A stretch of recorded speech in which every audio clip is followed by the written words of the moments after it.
dia, para mim é muito mais difícil falar sobre liberdade, e eu acho que esse texto aí mostra bastante da genialidade dela, né? Além do mais, vindo de uma mulher que grita por liberdade, que se diz livre. Eu acho muito bonito, porque eu, por exemplo, não me acho um homem livre. Eu acho que eu sou assim, livre e prisioneiro de quem eu sou. Das minhas características, da minha origem, das minhas necessidades mundanas.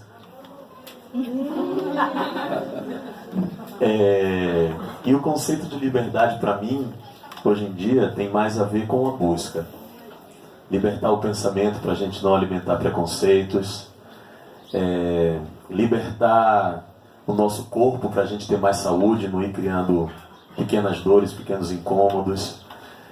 Libertar o nosso olhar para nos encontros a gente conseguir olhar o outro como se estivesse olhando pela primeira vez, mesmo que conheça essa pessoa durante muito tempo. A gente sempre pode renovar o nosso olhar. Então, para mim, hoje em dia, liberdade tem mais a ver com busca do que com uma certeza. Porque a gente é preso naquilo que a gente aprende, onde a gente vive, e ter essa consciência também é bom, porque a gente persegue se libertar das miudezas do mundo e se aproxima das grandiosidades, como as coisas que a Ruth falou nesse texto.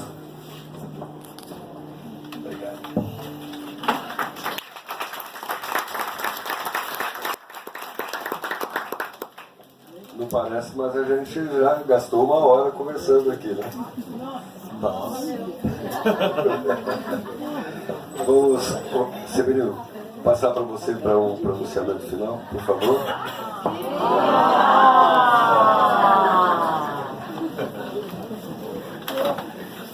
É muito importante que termine para não terminar. Não é mesmo? Muito importante que a conversa continue. Na verdade, essa conversa não termina nunca. Nós estamos no momento dela, ela continuará em nós. E enquanto nós estamos com tanta coisa por dizer, é muito bom, né? Parar para que isso continue ressoando em nós. Eu tinha de tantas coisas feitas, vocês imaginam, depois de mais de 50 anos de convivência, quantas histórias, quantas memórias, quantas palavras, né? Foi muito difícil escolher o que dizer, muito difícil. Eu escolhi ler um poeminha feito para ela, por um grande amigo, um dos grandes escritores do Brasil, que quase ninguém conhece. É outro tema para outra conversa, né? Um grande escritor. Ele, nesse momento, mora aqui em São Bento do Sapucaí, há muitas décadas. Ele se chama Tarcísio Bregalda. Tarcísio Bregalda, um grande escritor. Ele admirava muito a Dona Ruth. Por meio dela, ficou amigo também do Antônio Cândido, do João Cabral. Tarcísio conversava longamente e se apresentava assim no começo.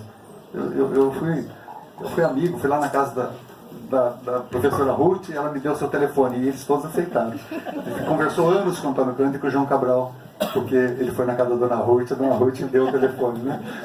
Tarcísio fez um poema para ela, de licença para ler, um pequeno poema. Vestido de morim. Morim, vocês conhecem? Né? A gente fala assim, né? Em Caxias, na nossa região, morim, né? Vestido de morim. O talhe do vestido da moça era próprio de quem morava naquele lugar, bem perto do trovão, bem perto do arco da velha, bem perto do pote de ouro. Para Ruth Guimarães, nossa escritora maior. Ele fez isso depois de uma das idas à casa dela, lá em Cachoeira, a casa do Joaquim, a casa do Olavo, a casa da Júlia, a casa do Marcos, a casa desses 9 filhos, né? Eu disse ao Tarcísio que queria muito ler aqui. Ele quase pôde vir, sabe, não ler. Gosto demais disso, por isso pus como abertura aqui do livro. Eu vou pedir licença para ler um pedacinho do Antônio Cândido. Dá tempo, Joaquim? É bem pequeno. É um pequeno pedacinho do Antônio Cândido. Olha o Antônio Cândido falando.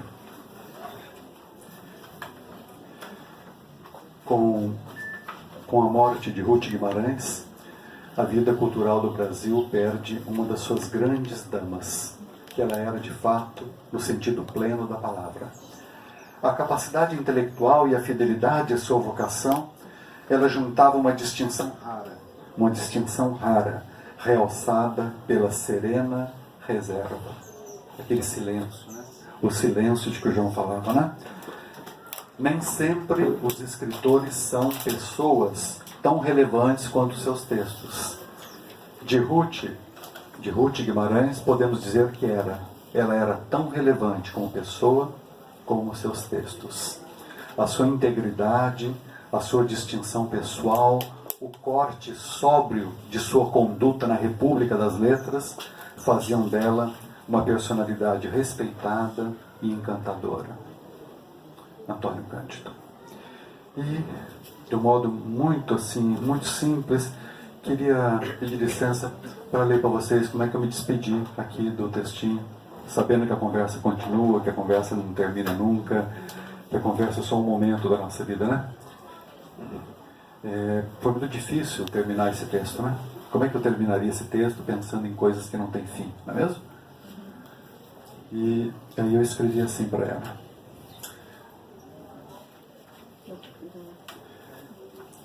Mesmo aqueles que não se identifiquem com a literatura regionalista e com a concepção de linguagem e cultura de Ruth Guimarães, também eles podem reconhecer a fecundidade da sua leitura, da sua escuta de múltiplas vozes, como uma experiência literária, cultural e humana.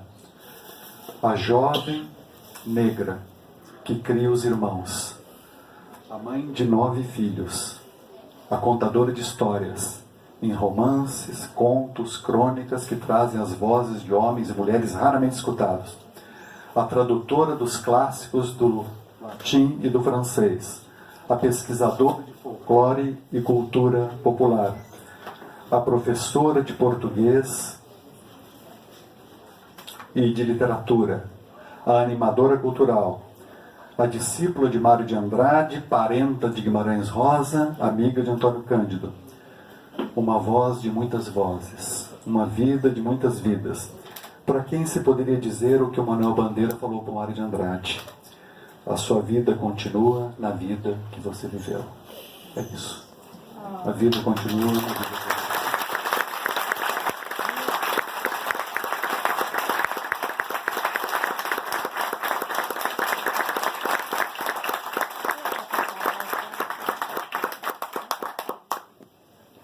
Como é bom a gente se emocionar com essas coisas, né?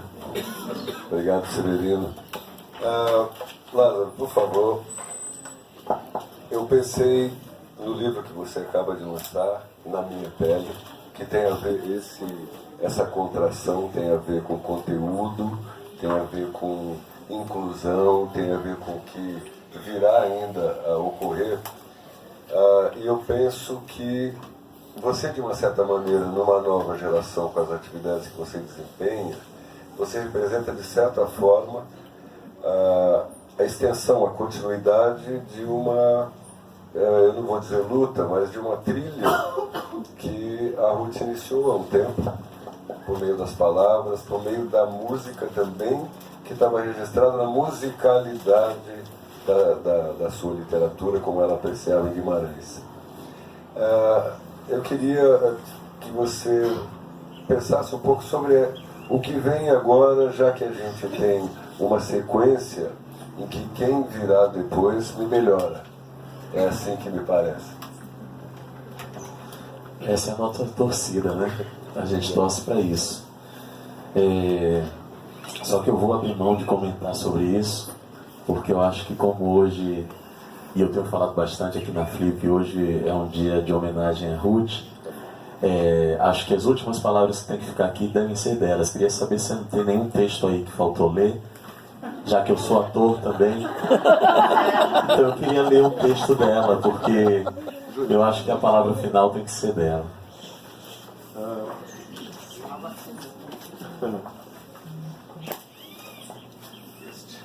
Então, aproveitando a liberdade, a página que abrir será lida.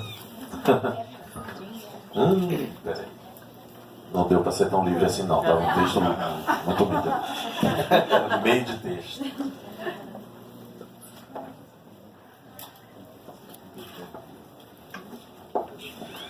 Página 63 do livro Água Funda. Quando alguém dá tudo a gente, o demônio tenta e a gente toma tudo mesmo. Por isso é que todos esses doidos de coração grande acabam mal.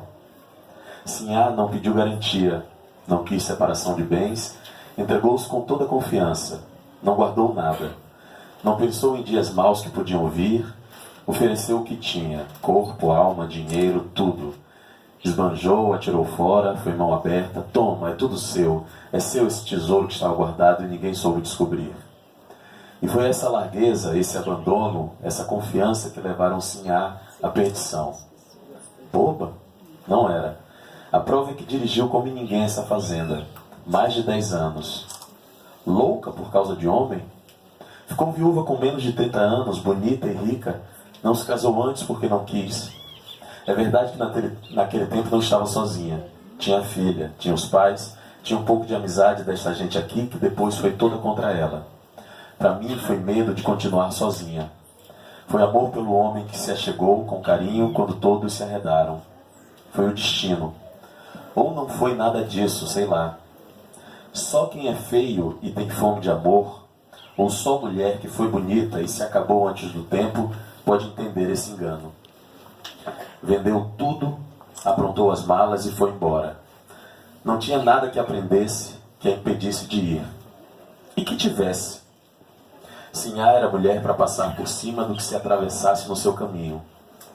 Quando fechou a mala, foi o mesmo que ter fechado a vida naquele ponto para começar de novo de um jeito diferente. Ninguém mais falou com ela. Quero dizer, ninguém mais falou com Sinhá Carolina. Sinhá perdeu tanto, que até o nome haviam de lhe tirar. Tudo ficou como dantes. Foi o mesmo que Sinhá nunca tivesse existido. A gente passa nessa vida como uma canoa em água funda. Passa. A água bolle um pouco e depois não fica mais nada. E quando alguém mexe com o varejão no lodo e turva a correnteza, isso também não tem importância. Água vem, água vai, fica tudo no mesmo outra vez.